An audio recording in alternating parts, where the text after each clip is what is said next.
¿Cómo les va? Muy buenas noches. ¿Cómo están ustedes? Bienvenidos a esto que es Economía de Bolsillo, aquí por la pantalla de Canal 10. El placer de poder saludarlos una vez más y el agradecimiento por estar del otro lado de la pantalla. Es increíble, tenemos muchas cosas para tocar en el día de hoy, pero digo, es increíble que quienes detentan el poder hace ya casi 16 años se sigan peleando ahora entre ellos, picoteándose, con la excusa de querer lo mejor para la provincia. Caramba, en 16 años no se dieron cuenta que era lo mejor para la provincia. Una locura, ¿no? Mientras algunos también como buitres sobrevuelan a ver qué pasa con esa pelea, ¿no? Son como aquellos carroñeros que están viendo que el cadáver caiga para bajar y comer. Una locura, porque en el medio de esa locura estamos nosotros, el pueblo. ¿Qué pasa cuando dos elefantes se pelean? Mueren siempre las hormigas. Bienvenidos, esto es Economía de Bolsillo.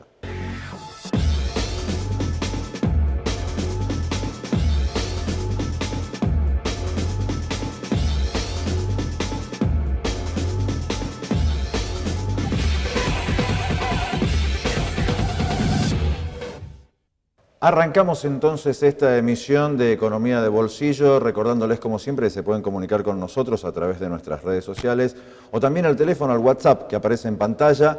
También nos pueden ver en nuestra página y ahí se van a enterar de muchas cosas más, también www.economiadebolsillo.com.ar. Mario, buenas noches. ¿Qué tal, Cato? Un gusto. Bien, muy bien, muy bien. ¿Es verdad que la gente te pide autógrafos por la calle? Están saludando, deseándonos éxitos en la gestión, en esta iniciativa, y quiero aprovechar para enviarle un saludo especial a la señora Antonia Lobo, que me convocó a esa concentración que habían hecho de vecinos frente al Instituto de la Vivienda reclamando por el no otorgamiento de viviendas, estando preadjudicadas. Bueno, todo un tema de investigación seguramente en este organismo provincial, y a todas las familias que allí estaban reunidas, que me reconocieron al pasar frente a ellos y acercarme a saludar. Por otro lado, mandar un saludo a toda la hinchada de River, felicitarlos. Un gran partido y con la posibilidad de que nos encontremos como buen bostero en la final entre dos equipos importantes de la Argentina y que la final quede en definitiva en la Argentina. Felicitaciones. Yo no sé si tienes tantas ganas, pero bueno. Pero bueno, estamos jugando, estamos en eso. Lindo. Bueno, lo que no quedó muy lindo es la media sanción del presupuesto. La media sanción del presupuesto. La verdad que terminó en una votación muy compleja, con el apoyo decidido de varios gobernadores, un apoyo que no fue para nada gratuito.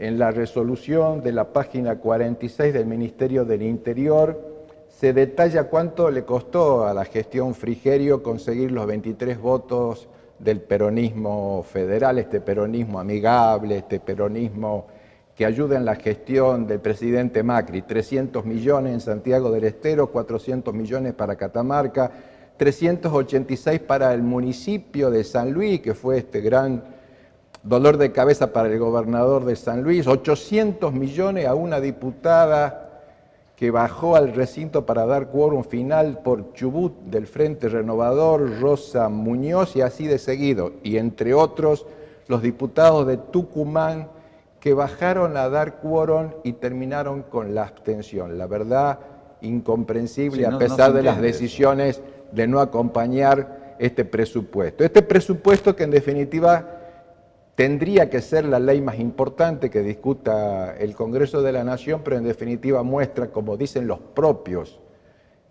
asesores del presidente Macri, para nada es un programa económico, para nada es un presupuesto, es simplemente un programa de coyuntura en materia cambiaria y en materia financiera. Pero quería compartir contigo dónde va a estar este tema que ellos han planteado de que se aprobaría un presupuesto con déficit cero. Déficit cero, y hacen la aclaración del déficit cero en materia de presupuesto primario. ¿Qué significa un presupuesto primario? Únicamente considerar los gastos vinculados con la administración del gobierno nacional, los servicios de seguridad, los servicios sociales, dejando afuera un capítulo muy importante en el presupuesto, que son los servicios de la deuda externa y la deuda financiera del Estado Nacional para financiar este programa que se cae día a día a pedazos y que castiga duramente a todos los argentinos. ¿Cuáles son los datos de este presupuesto, que es lo que habíamos expresado en este programa, que deberíamos haber votado en contra los tucumanos? Es un recorte muy importante en la administración central, es un recorte muy importante en seguridad.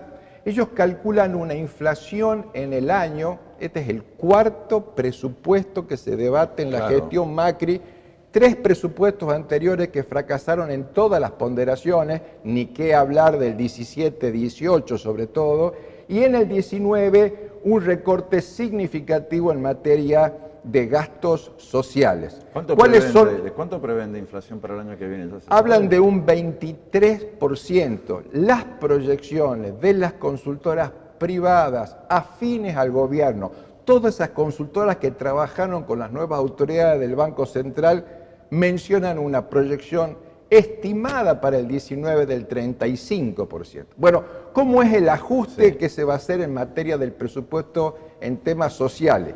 Salud, un 6%, 2 puntos menos.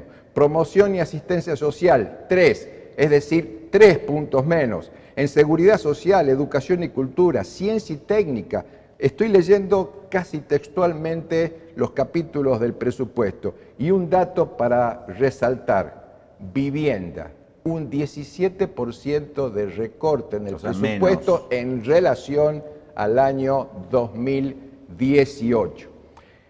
Lo que aparece como remarcable es cuánto es el incremento de los intereses y servicios de la deuda externa en ese presupuesto.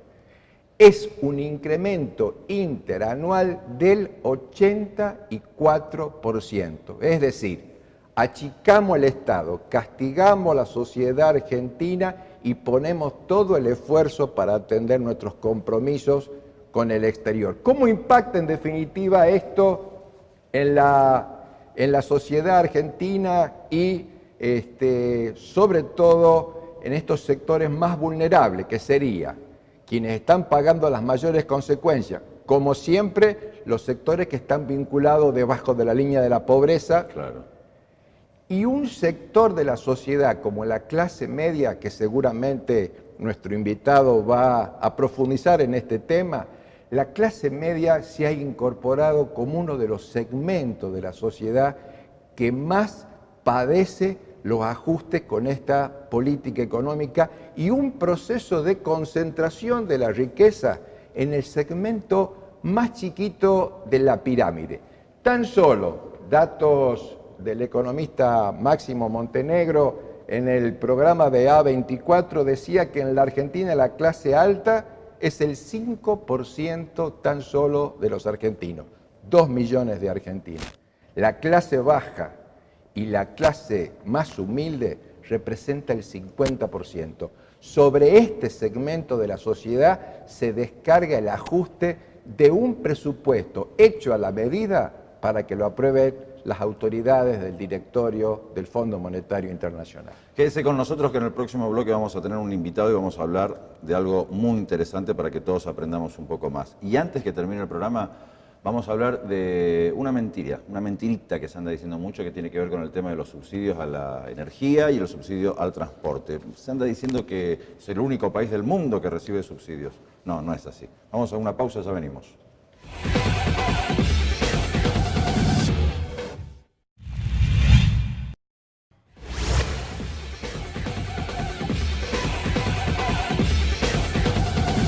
Seguimos acá por la pantalla de Canal 10 en esto que es Economía de Bolsillo, ahora con un invitado, el contador Julio Chit. Contador, ¿cómo le va? Julio. Julio. Un gusto de compartir esta noche. Igualmente. Te presento a un amigo, Mario, Julio. Bienvenido. Una pregunta que siempre uno que tiene hijos por ahí, cuando los chicos van creciendo te empiezan a preguntar cosas de la política, escucha que los más grandes empiezan a hablar de política, en las casas donde se habla de política, o de economía, o de la sociedad, todo y te empiezan a preguntar, ¿qué es la derecha? ¿Qué es la izquierda? ¿Qué es esto? ¿Qué es lo...? Y cuando te preguntan, llega una pregunta crucial que te dicen, ¿nosotros qué somos? ¿Qué clase somos? Y a veces yo a mis hijos les contestaba, mira, por ahora sé que somos humanos y hasta por ahí no más. Más no te puedo contestar. Claro. ¿Cuál es el límite de una clase social? ¿Qué es la clase media? Por ejemplo. En realidad, digamos, la división de la sociedad en clases, desde el punto de vista de la investigación, más allá de las cuestiones políticas, sociales, en que hay clases desde el punto de vista económico, socioeconómico, que disputan espacios, pero desde el punto de vista de la investigación social, los cientistas sociales aplican métodos para llegar a dividir o segmentar la sociedad que con algunos atributos comunes pueden llegar a tomarla como objeto de análisis con distintos objetivos de marketing, objetos para estudiar la opinión pública, pero a su vez, digamos, pertenecer a una clase social, a una clase alta, a una clase media, a una clase baja, también tiene sus implicancias políticas en sí, hacia la clase en sí misma y hacia afuera.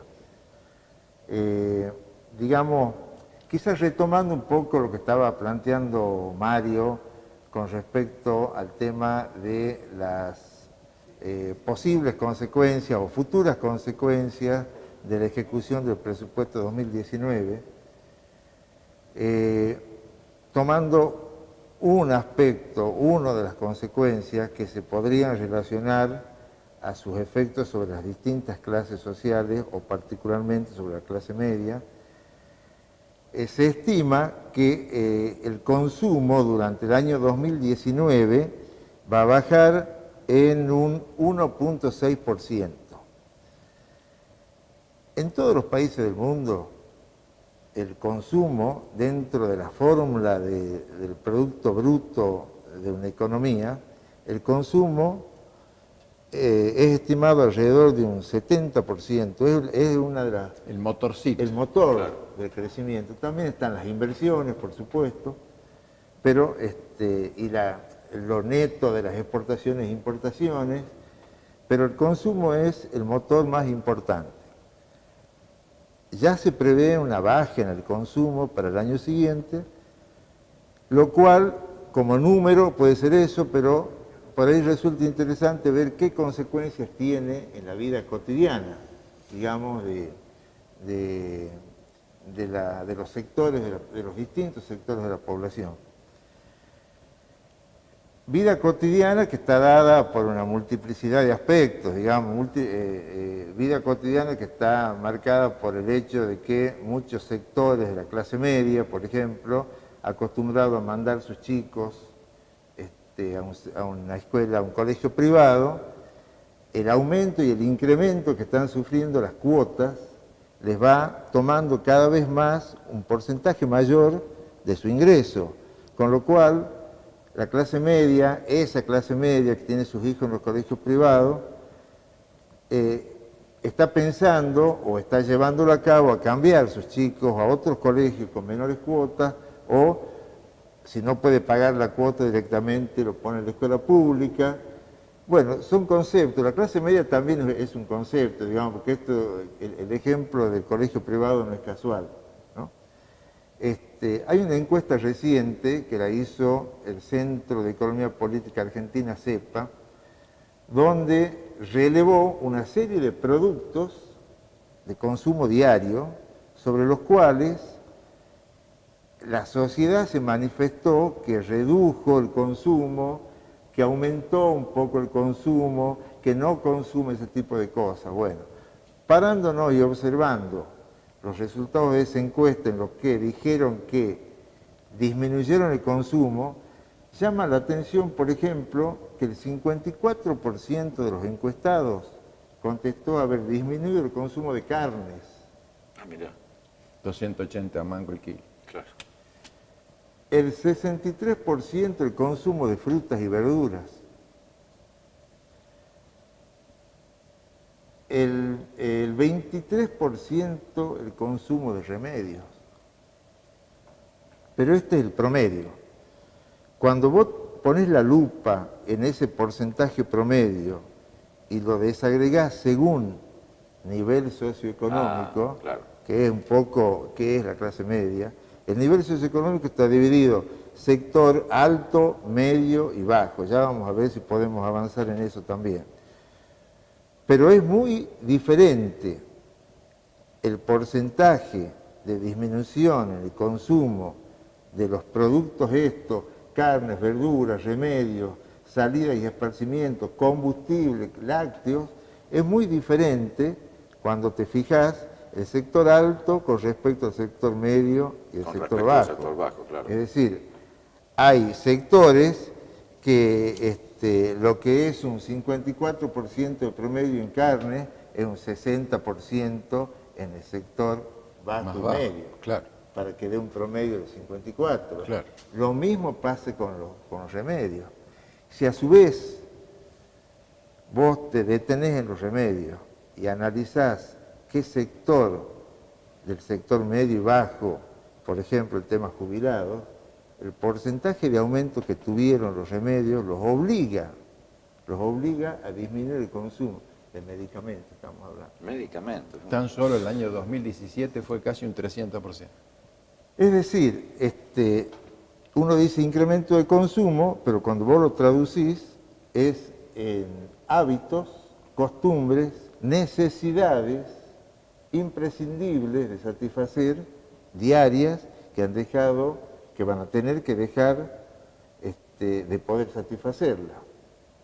Yo, una curiosidad, leí de que dentro de lo que es la clase media, esto que Cato preguntaba, hay una parte de la clase media que puede soportar a veces los vaivenes de la economía, momentos de crisis, momentos de crecimiento del país, para ello afecta menos, pero hay un sector de la clase media que cuando se toman ciertas decisiones en materia económica, por la inflación, por el dólar, por la caída de la actividad económica, por la caída del consumo, son sectores de la clase media que suben, bajan permanentemente. ¿Hay una suerte de vulnerabilidad en esa parte de la clase media? Precisamente, mirá, digamos que la clase media en épocas de crecimiento y desarrollo económico, con su correlato de distribución del ingreso progresivo, genera crecimiento en el nivel de empleo, cambios en los tipos de empleo, con lo cual se genera un ascenso social, por decirlo así, y se incrementa el porcentaje de clase media. Baja el porcentaje de los niveles bajos, se incrementa el porcentaje de clase media.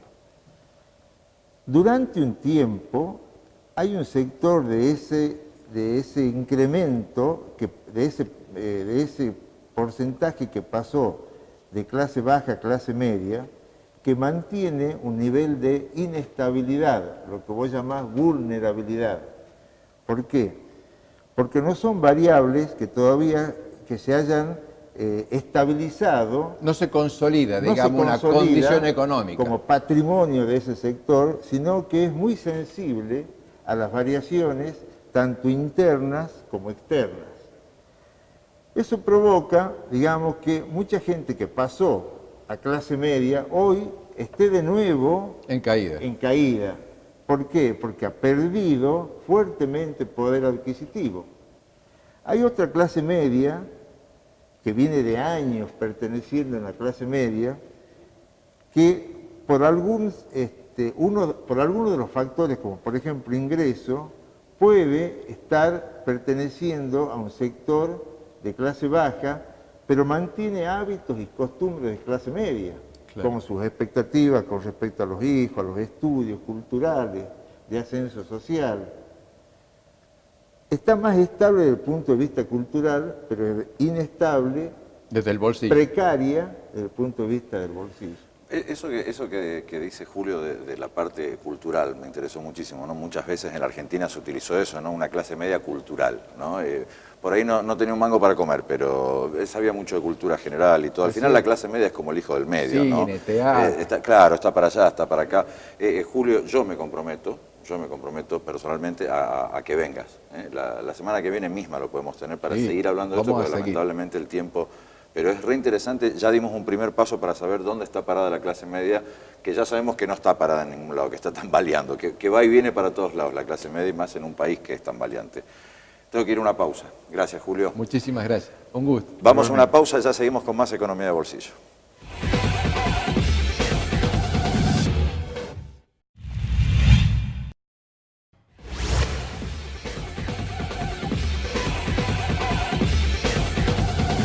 Seguimos en Economía de Bolsillo. Redondeamos un poco, qué lindo que estuvo la charla. Interesante, me quedó. y quedamos enganchados Sí. para el próximo. Pero me interesaba poner en términos de algunos números, ¿qué es esto que planteó Julio sobre clase alta, clase media, sectores de vulnerabilidad, Sí. pobreza, indigencia?